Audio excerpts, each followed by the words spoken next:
नमस्कार, आपके साथ मैं हूं रेशमा और आप देख रहे हैं यूटी न्यूज। खबरों की ओर बढ़ने से पहले एक नजर आज की सुर्खियों पर। ग्राम उदय से भारत उदय अभियान अंतर्गत दाभेल पंचायत में आयोजित हुई ग्राम सभा। सिलवासा की धीरू पॉलीमर्स में कार्यरत मजदूर की हुई दर्दनाक मौत। सिलवासा में बिल्डर के झांसे में फंसे एक ग्राहक को अब तक नहीं मिला न्याय। और दाना के खड़कपाड़ा में आयोजित शिविर को लेकर स्थानीयों में फैला रोष।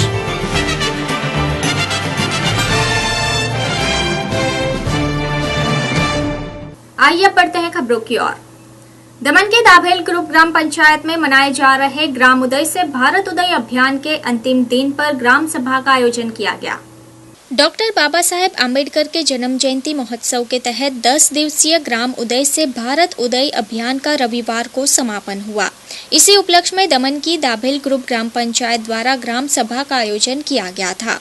यह ग्राम सभा दमनदीव पूर्व सांसद डायाभाई पटेल की अध्यक्षता में रखी गई थी, जिसमें दाभेल सरपंच चंचलबेन पटेल, उप सरपंच भारतीबेन पटेल, मामलतदार धर्मेश भाई दमनिया, जिला पंचायत उपाध्यक्षा हेमलताबेन पटेल, पूर्व जिला पंचायत सदस्य ईश्वर भाई पटेल, मोहन भाई पटेल, पार्वतीबेन पटेल समेत तमाम पंचायती सदस्य मौजूद रहे।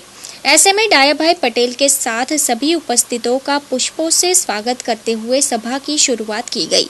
इस दौरान दाभेल पंचायत की ओर से आने वाले दिनों में किए जाने वाले तमाम विकासीय कार्यों की रूपरेखा मौजूदा ग्राम वासियों के समक्ष प्रस्तुत की गई, जिसमें दाभेल गांव में नई स्कूल का निर्माण, रिंगणवाड़ा स्कूल निर्माण हेतु जमीन का मामला, पंचायत फंड में से बनाई जाने वाली दाभेल गांव के तालाब की प्रोटेक्शन वॉल एवं आरसीसी रोड, विभिन्न क्षेत्रों में सड़क निर्माण कार्य, सुभाष चंद्र बोस स्टेडियम पर डे नाइट क्रिकेट के लिए पोल और लाइटों की सुविधा, रिंगणवाड़ा खाड़ी की साफ सफाई, 2 विभिन्न जगहों पर लगाई जाने वाली पीने के पानी की टंकी, दाभेल ग्राम में एलईडी लाइटें लगाना और सरकारी सड़कों को आरसीसी बनाने के साथ ही साथ अन्य कई कार्य भी शामिल किए गए हैं, जहां ग्राम सभा के माध्यम से इन तमाम कार्यों के लिए ठराव भी पास किया गया है।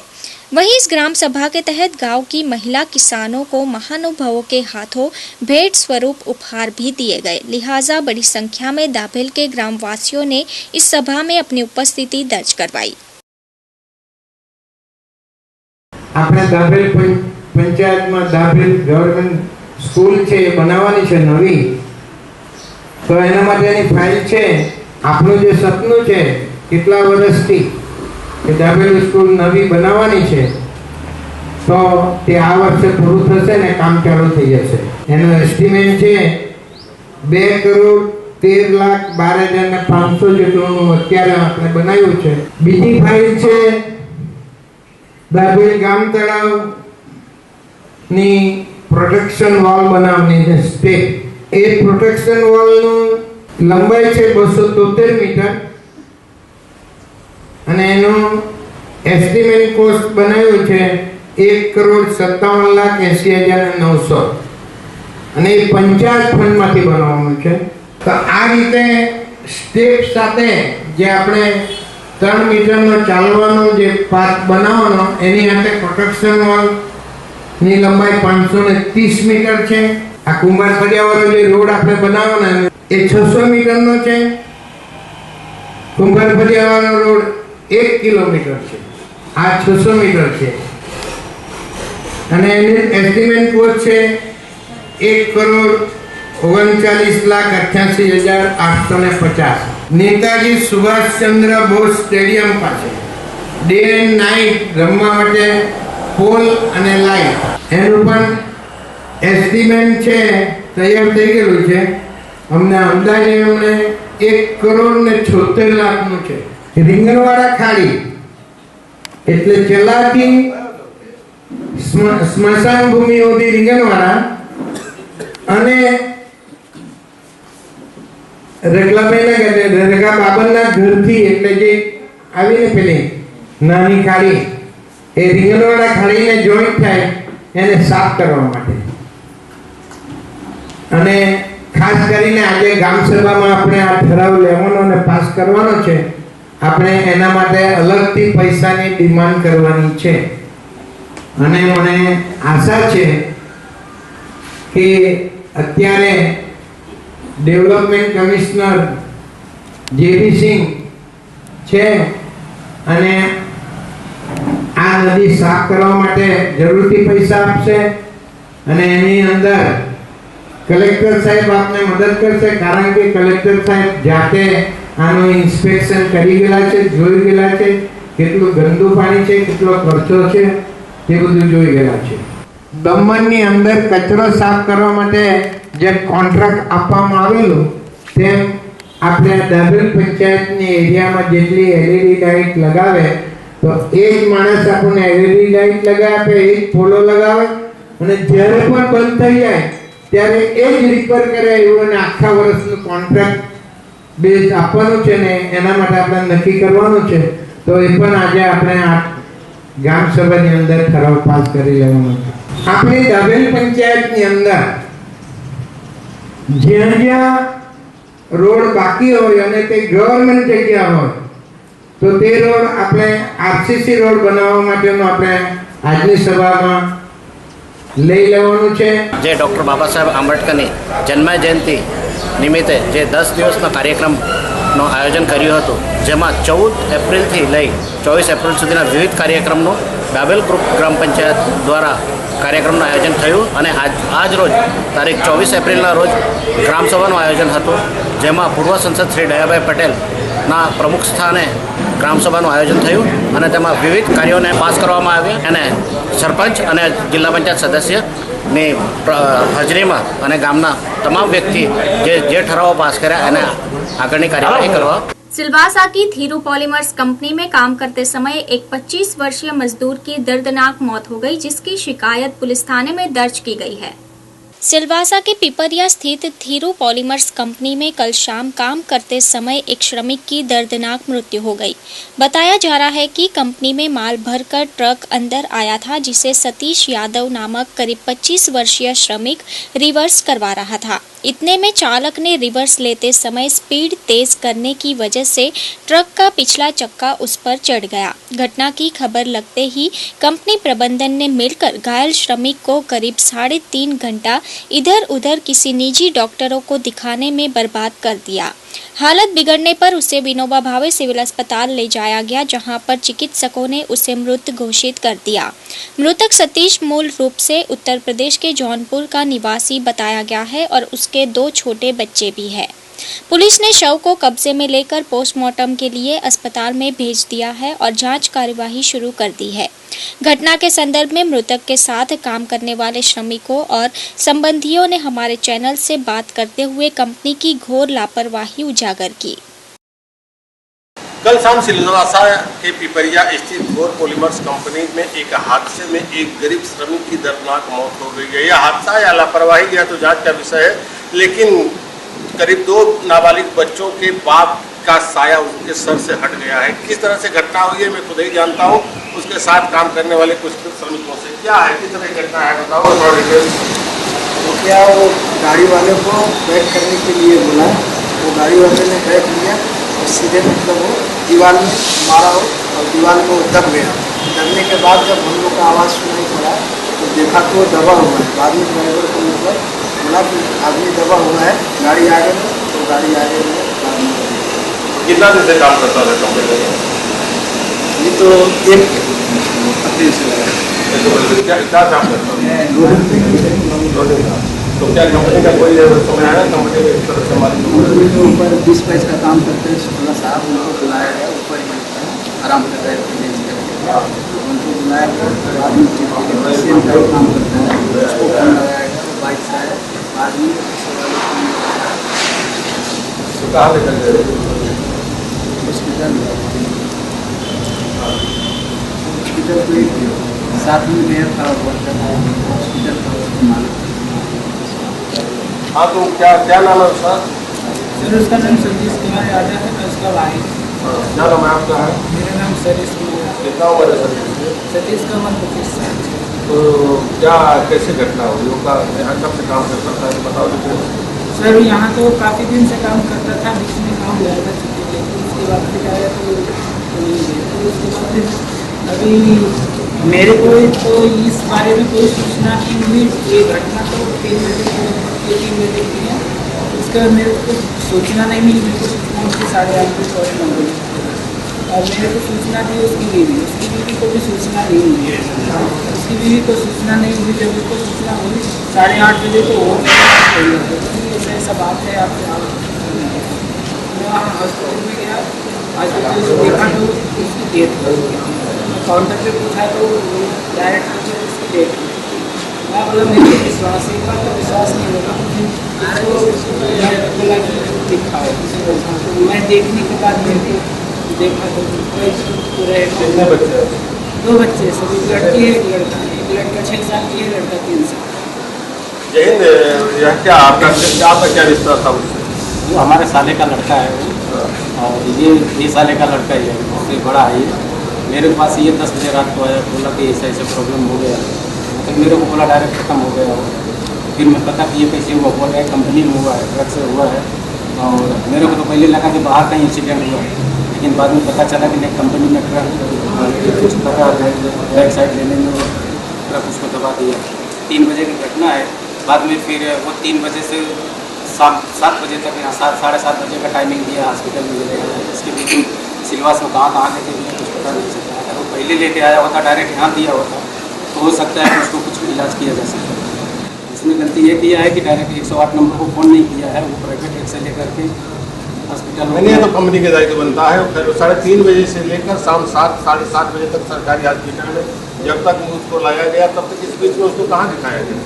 उसको बोल रहे हैं कि ब्लॉक हॉस्पिटल नहीं है, वहाँ पे लेके डॉक्टर वहाँ पे 2 घंटे तक रखा है। वहाँ से वो जवाब दे दिया है, तो फिर वहाँ से लेकर के और कहाँ गया। उसके बाद 7:30 बजे उसकी लाश इसका मतलब कंपनी मैनेजमेंट अगर तत्परता दिखाता तो उसकी जान बच सकती। हाँ, कंपनी ने उस पर लापरवाही की है। कंपनी ने मतलब उस पर रिस्पॉन्सिबिलिटी नहीं दिया। वो जो कंट्रैक्ट चलाता था वो आदमी खुद लेकर के आया है, वो अपने हिसाब से हैंडल किया है। अभी यहाँ हॉस्पिटल में छोड़ के वो आदमी कहाँ चला गया अभी तक उसकी पता नहीं चला। दरअसल दादरा नगर हवेली का औद्योगिक दृष्टिकोण से काफ़ी महत्वपूर्ण स्थान है, और ऐसे में यहाँ पर दूर दराज से यहाँ पर वर्कर आते हैं, अपना जीविकापार्जन चलाने के लिए दिन रात मेहनत करते हैं। और जिस तरह से उनको भेड़ बकरियों की तरह उनकी जाने जाती हैं, वह एक सोचनीय विषय बन गया है। और दादरा नगर हवेली प्रशासन के समक्ष भी इसका निदान करने की जरूरत आन पड़ी है। यह सतीश नामक करीब 26-27 साल का युवक कंपनी में काम करता था, लोडिंग अनलोडिंग का काम करता था। ट्रक में माल भर के आया, वो भी कंपनी के अंदर वह जो है बैक करा रहा था।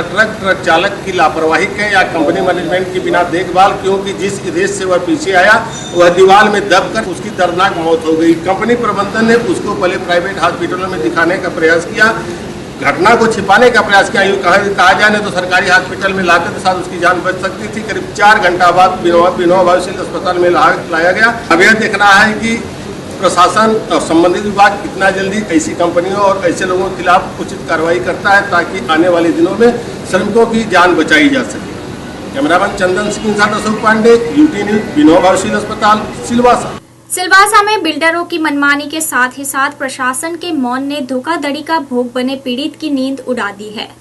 सिलवासा में बिल्डर द्वारा धोखाधड़ी कर फ्लैट बेचने का मामला प्रकाश में आया है। बताया जाता है कि सिलवासा के काकड़फलिया में सर्वे नंबर 442/3 पर KGN3 नामक बिल्डिंग है, जिसका मालिक दिलार जब्बार खान एवं अब्दुल कादिर जब्बार मेमन है। बिल्डिंग के 24 फ्लैट को इस बिल्डर ने अलग अलग लोगों को बेच दिया था। ग्राहकों के साथ धोखाधड़ी का मामला तब प्रकाश में आया जब फ्लैट के एक ग्राहक के घर पर फाइनेंस वालों का नोटिस चस्पा हो गया। बता दें कि नदीम रफीक मेमन, जिसने इस बिल्डिंग में 106 नंबर का फ्लैट 9,44,400 रुपए में खरीदा था। मेमन ने 44,000 नगद एवं शेष रकम का चेक देकर भुगतान पूरा कर दिया था। उसे उसका फ्लैट 26 जून 2014 को मिल भी गया था, जिसकी 6 महीने के बाद अचानक ही 6 दिसंबर 2014 के दिन मेमन को घर पर फाइनेंस वालों का नोटिस मिला, जिसमें दर्शाया गया था कि आपने 15 लाख का लोन लिया है और अभी तक हफ्ता नहीं भरा है, अतः शीघ्र जमा नहीं किया गया तो फ्लैट सील कर दिया जाएगा। मेमन द्वारा जांच पड़ताल पड़ताल करने पर यह बात सामने आई कि दोनों भाई बिल्डर ने एक दूसरे को फ्लैट बेचकर 15 लाख का लोन ले चुके हैं और फ्लैट मॉर्गेज है। सच्चाई सामने आने पर तब से लेकर आज तक नदीम रफीक मेमन पुलिस, मामलतदार, कलेक्टर, विकास आयुक्त एवं प्रशासन से शिकायत कर न्याय की गुहार लगा रहा है, परंतु अब तक ना तो उसे न्याय मिला है ना ही राहत। ऐसे में प्रशासन यदि ऐसे बिल्डरों के खिलाफ कार्रवाई नहीं करते हैं तो ना जाने कितने गरीबों को बिल्डर यूं ही लूटते रहेंगे और गरीब इसी प्रकार हताशा एवं निराशा का शिकार होता रहेगा। सिलवासा में बिल्डर की मनमानी से एक गरीब परिवार इस तरह से त्रस्त हो गया है कि वह आसियाना बसियाने के चक्कर में दर दर ठोकरें खाने को मजबूर है। इस हमारे साथ वही लोग हैं जो अपना पैसा देने के बावजूद भी इनको फ्लैट नहीं मिल पाया है। क्या है पूरी घटना, क्या नाम है आपका? मेरा नाम जावेद गुलाम कादिर माका है। जावेद भाई, क्या है मैटर, पूरा मैटर बताओ आप। सर, मैटर ये है कि मेरा जमाई नदीम रफीक मेमन एक फ्लैट लिया है KGN विला 3 कारपेट फरिया में। फ्लैट नंबर है 106। फ्लैट लेने के बाद हमको 6 महीने के बाद पता चला कि ये फ्लैट ऑलरेडी अब्दुल कादिर जब्बार। कब आप फ्लैट लिए थे? फ्लैट का 1 साल हो गया, करीबन 2014 में लिया था। डेढ़ साल हो गया 2000। उसके 6 महीने के बाद मेरे को पता चला कि ऑलरेडी ये फ्लैट अब्दुल कादिर और दिलावर जब्बार खाट ने एक दूसरे को अरस परस बेच के मॉर्गेज करके ग्रुप फाइनेंस में 15 लाख रुपए लोन ले लिए। उसके बाद मैं सब रजिस्टर में गया, इंक्वायरी किया। सब रजिस्टर ने मेरे को बोला कि दस्तावेज के नंबर दो, जब हमको पता। फिर मैंने वो ग्रुप फाइनेंस को नोटिस दिया। उसके बाद मेरे को दस्तावेज का नंबर मिला तो ऑलरेडी मेरे को जानकारी मिल गई कि ये फ्लैट ऑलरेडी अब्दुल कादिर के नाम का है। और तो पहले से अब्दुल कादिर का नाम का है तो मेरे नाम का कैसे हुआ? नदीम भाई को कैसे बिक गया? अगर फ्लैट एक मामूली बाइक का पुल लेते हैं, मॉर्गेज बाइक रहती तो अपने नाम पे ट्रांसफर नहीं होती, तो फ्लैट कैसे ट्रांसफर होगी? तो ये सरासर प्रशासन की लापरवाही है और इन दोनों लोगों की चीटिंग है। और बाद में पुलिस स्टेशन में 17/12 को मैंने 2015 को कंप्लेंट दिया हूँ। तो ऑलरेडी वो लोग FIR करने, उस समय SHO अनिल टीके था। अनिल टीके बोल रहे हैं, बोले इन पे 3 FIR ऑलरेडी दर्ज है, मैं FIR तो करूँगा नहीं। जब से अभी तक हम पुलिस स्टेशन के चक्कर ही खा रहे हैं, हमको आश्वासन के सिवा कुछ मिला ही नहीं। ये बिल्डर की सरासर मनमानी और प्रशासन की मनमानी है। आपने क्या किसी उच्च अधिकारी जैसे विकास आयुक्त, प्रशासक, ऐसे लोगों के यहाँ भी गए? हाँ, मैंने एप्लीकेशन दिया है उच्च अधिकारी को, उसमें भी कुछ सुनवाई नहीं है। तो जो आप रजिस्ट्रार ऑफिस से रजिस्ट्रेशन कैसे, इसका रजिस्टर्ड कैसे होगा आपका बैनामा, जब इस तरह से मुर्गे रजिस्टर होने का मेरे पास पूरे पक्के दस्तावेज है। आपका दामाद है, तो क्या नाम है आपके दामाद का? नदीम रफीक मेमन। नदीम का आपके तरफ से आप पैरवी कर रहे हैं, क्या पावर ऑफ अटॉर्नी वगैरह कुछ? हाँ, मेरे पास पावर ऑफ अटॉर्नी है। नदीम भाई वो लोग रहते हैं बड़ौदा में। बार बार यहाँ मैं इतने चक्कर खा के थक गया तो वो बार बार यहाँ से कैसे आते हैं, इसलिए मैंने पावर ऑफ अटॉर्नी ले लिया। आपकी पत्नी है? ये मेरी पत्नी ऑलरेडी DRT में मेरा केस भी चालू है। आप सिविल कोर्ट में गए? सिविल कोर्ट में गया नहीं, जाने की तैयारी कर रहा हूँ। सारा जी, यह जो क्या है मामला, आप कहाँ गई हैं और किस तरह, कितना परेशान है, कैसे परेशानी आपके सामने आई है? हम लोग पिछले 1.5 साल से बहुत परेशान हैं और पुलिस स्टेशन के इतने 4 महीने से चक्कर खा रहे हैं, धक्के खा रहे हैं, लेकिन वो लोग एक FIR तक दर्ज नहीं करते हमारी, सिर्फ आश्वासन देकर भेज देते हैं वो लोग हमको। और हम लोग 1.5 साल से बेहद परेशान है। हमारे साथ इतना बड़ा धोखा हुआ है और कोई साथ देने के लिए मतलब तैयार ही नहीं है। हम लोग इतना दोनों चक्कर खा के थक गए थे। कितना में फ्लैट खरीदे थे? 9,44,400, उसके अंदर 44,400 हमने केस दिए और 9 लाख का अलग अलग तीन पार्टी का हमने चेक दिए। अब क्या चाह रहे हैं आप? अब हम चाह रहे थे कि हमको उन जो चीटर, जिसने भी चीटर किया है, चाहे सरकारी प्रशासक में जो भी ऑफिसर है या मिली भगत है, इनके खिलाफ कार्रवाई हो और इन दोनों के खिलाफ कार्रवाई हो कि उनको जल्द से जल्द पकड़ में आए। दरअसल हर मानव चाहता है कि उसे रोटी, कपड़ा और मकान मिले, और ऐसे ही नदीम मेमन ने अपना घर बसाने के लिए 2 सगे बिल्डर भाई, सबसे बड़ा इंटरेस्ट बात है कि इसमें जो बिल्डर हैं वो दोनों सगे भाई हैं, अब्दुल कादिर और दिलावर। और दोनों की मिली भगत से उसका जो है मोर्गेज करने के बावजूद उस फ्लैट को रजिस्ट्री कर देना, ये सबकी बस की बात नहीं है। जब इनको पता चला कि यह 2014 में उक्त फ्लैट का बैनामा करा लिए, उनको 44,000 रुपया नकद दे दिए, बकिया रकम जो है उनको चेक के माध्यम से अदा कर दिए और इनको पोजीशन भी मिल गया। कब्जा होने के बाद कुछ दिनों के बाद 2-4-6 महीने के बाद इनके घर पर जब इनकी उस समय काफी इन्हों धक्का लगा जब इनके घर के मकान पर चस्पा रसीद देखा कि उसमें जिसमें लिखा था कि ग्रुप फाइनेंस की तरफ से यह जो है लोन पर मकान है, आप किस्त अदा नहीं किए हैं, लिहाजा इसको खाली कर दें, नहीं तो यह फ्लैट सीज कर लिया जाएगा। इसके बाद इन लोगों के जमीन तले धरती खिसक गई। इस बात की जानकारी होते ही इन लोगों ने पहले तो मालिक से पूछा, उनका मनमानी आनाकानी करने के बाद ये जो है कंपनी में गए, इंश्योरेंस कंपनी में। वहां से जब पूरी जानकारी हो गई तो इन्होंने थाने का चक्कर लगाना शुरू किया। FIR, यहाँ तक कि FIR नहीं लिखा गया। सबसे बड़ी बात है कि जब यह रजिस्ट्री ऑफिस में जब ये गए, बैनामा हुआ उस फ्लैट का, तो उस समय सब रजिस्ट्रार ने का ध्यान न देना और वहां पर किसी भी प्रकार का ऑब्जेक्शन न करना, यह साबित करता है कि इसमें प्रशासन और बिल्डर की काफी मिलीभगत है, जिसका परिणाम इनको भुगतना पड़ रहा है। इनका मानना है कि यदि समय रहते हुए अगर प्रशासन, अगर रजिस्ट्रार ने और पुलिस विभाग ने कार्रवाई नहीं करता है तो हम लोग रोड पर आ जाएंगे। अब सब देखना यह है कि इसमें और इस संदर्भ में इन्होंने प्रशासक, विकास आयुक्त, सब रजिस्ट्रार, मामलतदार, कलेक्टर, यहाँ के पुलिस अधिकारियों तक एप्लीकेशन दिया है, शिकायत की है, लेकिन कहीं अभी तक सुनवाई नहीं हो पा रही है। परिवार मजबूर है। ऐसे में अगर प्रशासन इस बिल्डर के खिलाफ तत्काल कोई ठोस कार्रवाई नहीं करता है तो न जाने कितने ग्राहक आशियाना बसाने के चक्कर में इसी तरह से मजबूर होते रहेंगे। कैमरामैन चंदन सिंह के साथ अशोक पांडे, UT न्यूज, सिलवासा। दाना के खड़कपाड़ा पटेलाद में आयोजित शिविर के जरिए राशन कार्ड में सुधार न होने पर स्थानीयों ने अपनी नाराजगी व्यक्त की। दाना प्रशासन के दिशा निर्देशन में कल खड़कपाड़ा पंचायत भवन पर एक शिविर का आयोजन किया गया था, जिसमें नया राशन कार्ड बनवाने एवं उसमें सुधार के लिए फॉर्म जमा करवाना था। शिविर में नए कार्ड के लिए फॉर्म तो जमा किया गया, परंतु सुधार के लिए कोई सुविधा उपलब्ध नहीं करवाई गई थी, जिससे यहाँ के रहवासियों में भारी नाराजगी देखी गई।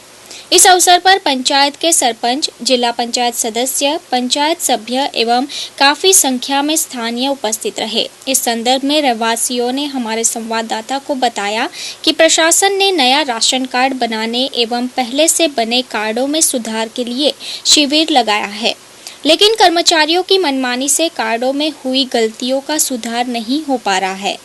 वहीं पर सरपंच पाता भाई ने बताया कि ग्रामजनों की शिकायतों को ध्यान में रखते हुए प्रशासन को तत्काल राशन कार्ड उपलब्ध करवाना चाहिए, ताकि गरीबों को सस्ते दर पर अनाज एवं अन्य सरकारी योजनाओं का लाभ मिल सके।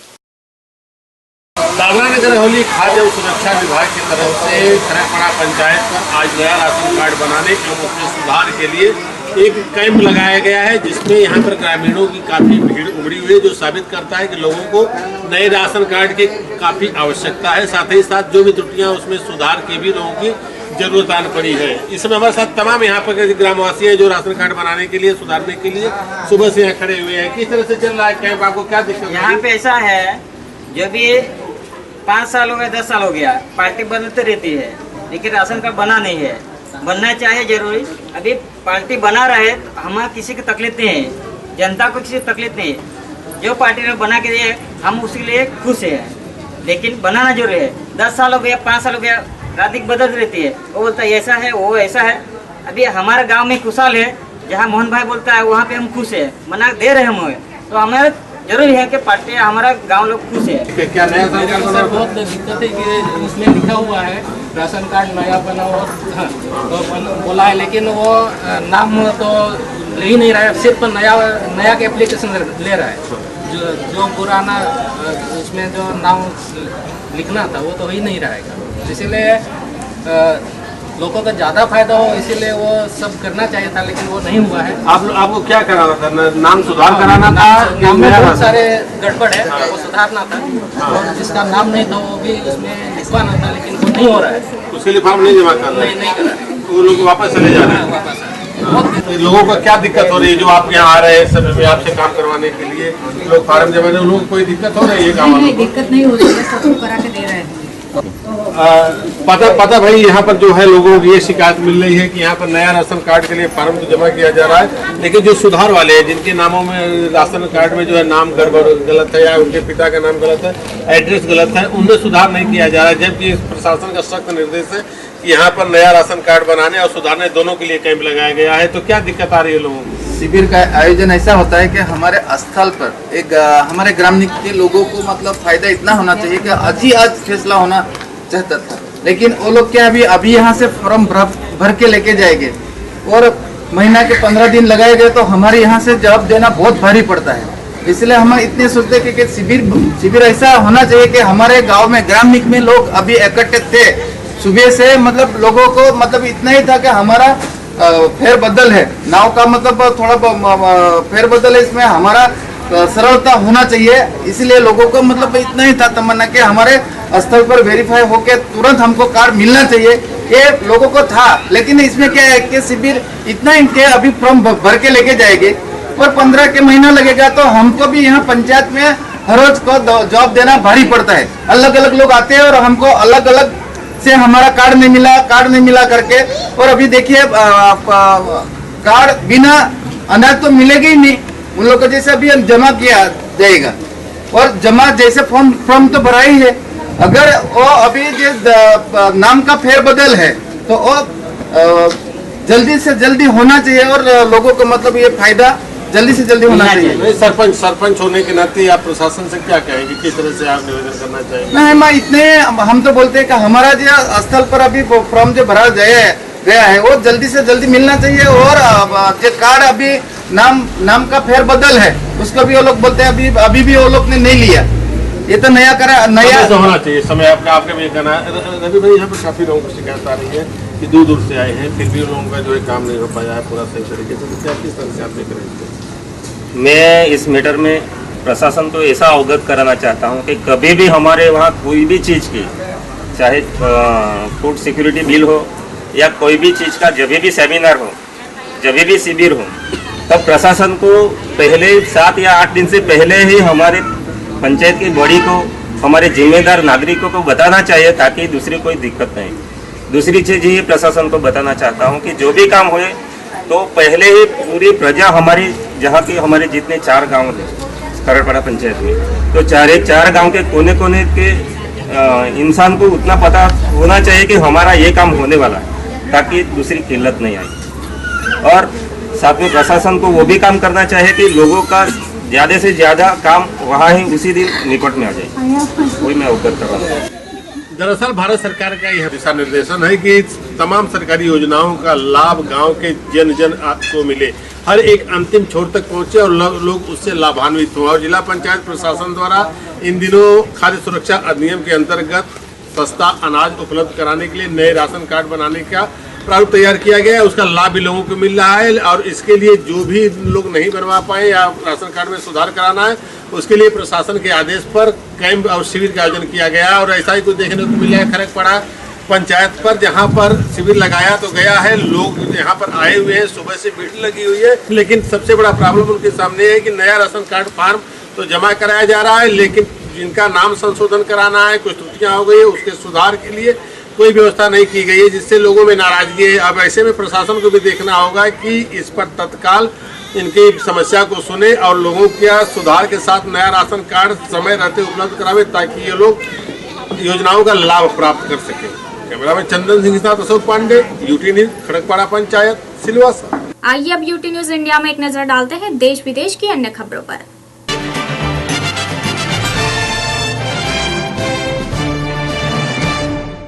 नमस्कार दर्शकों, यूटी न्यूज इंडिया में मैं ज्योति राय आपका स्वागत करती हूँ। अब बढ़ते हैं खबरों की ओर। डोनाल्ड ट्रंप ने भारतीय कॉल सेंटर प्रतिनिधि के लहजे की नकल करते हुए मजाक उड़ाया। अमेरिका में राष्ट्रपति पद के चुनाव में रिपब्लिकन उम्मीदवार बनने के शीर्ष दावेदार डोनाल्ड ट्रंप ने भारत में एक कॉल सेंटर प्रतिनिधि के अंग्रेजी में बात करने के लहजे की नकल उतारते हुए मजाक उड़ाया। लेकिन साथ ही उन्होंने भारत को एक महान देश बताया और कहा कि वह भारतीय नेताओं से नाराज नहीं है। डोनाल्ड ट्रंप ने कहा कि उन्होंने यह पता लगाने के लिए अपनी क्रेडिट कार्ड कंपनी को फोन किया कि क्या वह अमेरिका या विदेशों में अपने ग्राहकों को सेवाएं मुहैया कराती है। इसके बाद उन्होंने कॉल सेंटर के जवाब के बारे में बताते हुए भारतीय प्रतिनिधि के अंग्रेजी बोलने के लहजे की नकल उतारी। उद्योगपति एवं इंडियन एयरलाइंस के मालिक विजय माल्या का पासपोर्ट विदेश मंत्रालय ने रद्द कर दिया है। विदेश मंत्रालय ने लोन न चुकाने के मामले में फंसे उद्योगपति विजय माल्या का पासपोर्ट रद्द कर दिया है। माल्या पर भारतीय बैंकों के 9,000 करोड़ रुपए से अधिक की राशि के गबन का आरोप है। भारतीय विदेश मंत्रालय के प्रवक्ता विकास स्वरूप ने ट्वीट किया है कि विजय माल्या से मिले जवाबों को देखते हुए और प्रवर्तन निर्देशालय और हाल ही में उनके खिलाफ जारी गैर जमानती वारंट्स को देखते हुए विदेश मंत्रालय ने उनका पासपोर्ट रद्द करने का फैसला किया है। इससे पहले विदेश मंत्रालय ने ईडी की सिफारिश पर 15 अप्रैल को 4 सप्ताह के लिए माल्या का पासपोर्ट निलंबित कर दिया था।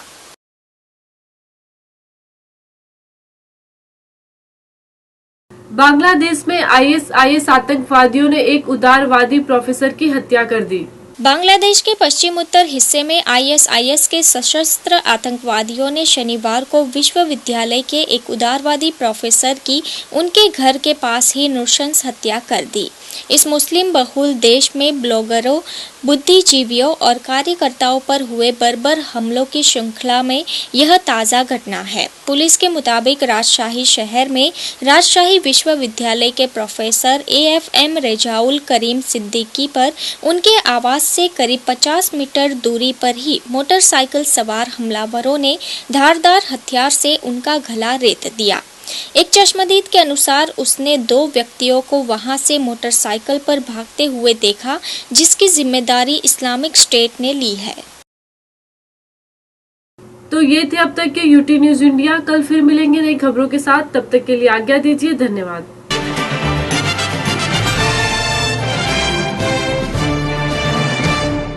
समाचार समाप्त करने से पहले फिर से एक नजर आज की सुर्खियों पर।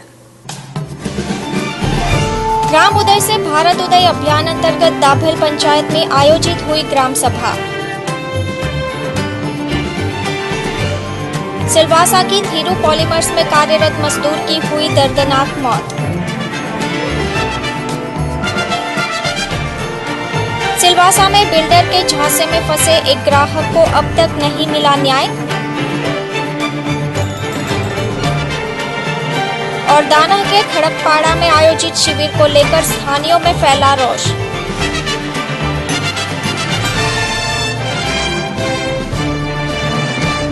फिलहाल यूटी न्यूज के इस बुलेटिन में इतना ही। अगले बुलेटिन में हम फिर हाजिर होंगे कुछ और ताजा तरीन खबरों के साथ। तब तक के लिए नमस्कार।